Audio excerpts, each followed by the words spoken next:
کون ہے؟ سب ہیں. یہ شاکر کم ہے تھوڑا ہے بہت اچھا ماشاءاللہ. لیکن اللہ کا شکر ہے سب پڑھے, سب کوئی نہ کوئی کام میں لگے ہوئے ہیں, لیکن کم سے کم اس مکتب سے ان کا ایمان تو محفوظ ہے, ان کو کوئی گمراہ نہیں کر سکتا ہے. ابھی مولانا نے جو ایک بات بتائی, مولانا قرآن و حدیث کی روشنی میں مختصر انداز میں بات کی ہے کہ اگر واقعی اس مکتب کے اندر آپ نے ڈال دیا چھوٹے سے بچے کو, تو ظاہر ہے اس کاغذ کے اوپر چھپائی جو ہوگی وہ ایمان اور علم و حکمت کی چھپائی ہوگی. اب اس کو اب جو بڑا ہوگا کہیں بھی چلا جائے, کالج میں چلا جائے, یونیورسٹی میں چلا جائے, کہیں چلا جائے, وہ انشاءاللہ اس کو اس کے ایمان کا سودا نہیں ہو سکتا ہے کہ نہیں ہو سکتا. اس لیے آپ حضرات قابل مبارکباد, اور ان بچوں کو انشاءاللہ آنے والا, ابھی تو میں اعلان نہیں کروں گا کیونکہ کچھ اعلان کے اندر وہ ہے, اعلان نہیں کروں گا. انشاءاللہ آپ حضرات کی اور کوئی بچہ ہے تقریباً 5 بچے ہیں, تقریباً 5 بچے ہیں. انشاءاللہ بزرگوں کے ہاتھ سے انشاءاللہ دستار بھی اسی سال کرا دی جائے گی اگر آ گئے تو, اور انشاءاللہ آئیں گے. امید یہ 99% ہے, اور 2 دن میں بتا دوں گا انشاءاللہ وہ کام ہو جائے. اور فیس و کیا اللہ تعالیٰ آپ کو دیں گے, جو توفیق دے گا مدرسے کو, آپ حضرات کو انعام سے بھی نوازا جائے گا انشاءاللہ.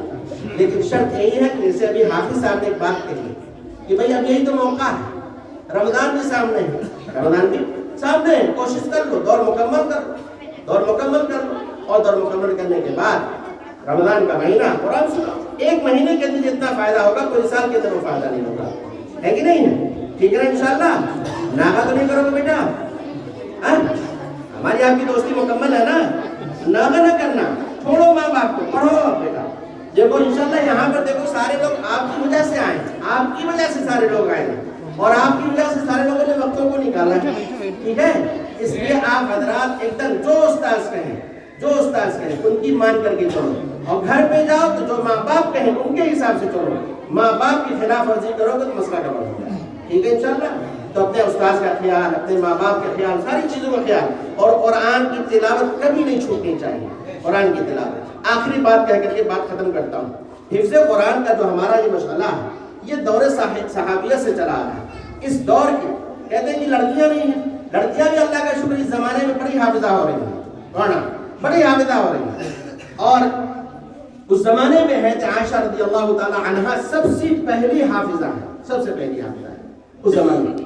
اور پھر صحابیت کا ایک دور چلا ہے, اس میں بھی حافظہ سب چلتے رہے. میں اس زمانے کی بات کر رہا ہوں. حضرت مولانا قاسم نانوتوی رحمۃ اللہ علیہ جو بانی دارالعلوم دیوبند ہے, پہلے جو ہے لوگ جہاز, یہ ہوائی جہاز نہیں تھا بلکہ جو ہے پانی والی جہاز سے حج کرنے جاتے تھے. اور اس وقت علماء کا جم غفیر تھا, علماء کا ساتھ میں جا رہا تھا. رمضان کا مہینہ سامنے آ گیا, اب تراویح کو سنا ہے, سب عالم, پتہ چلا کوئی حافظ نہیں. حضرت مولانا قاسم نانوتوی رحمۃ اللہ علیہ, عجیب دماغ اللہ نے دیا تھا, عجیب ذہن دیا تھا استادگی کے اندر. انہوں نے کہا کہ مجھے اچھا ہی لگتا کہ بڑے بڑے علماء ہیں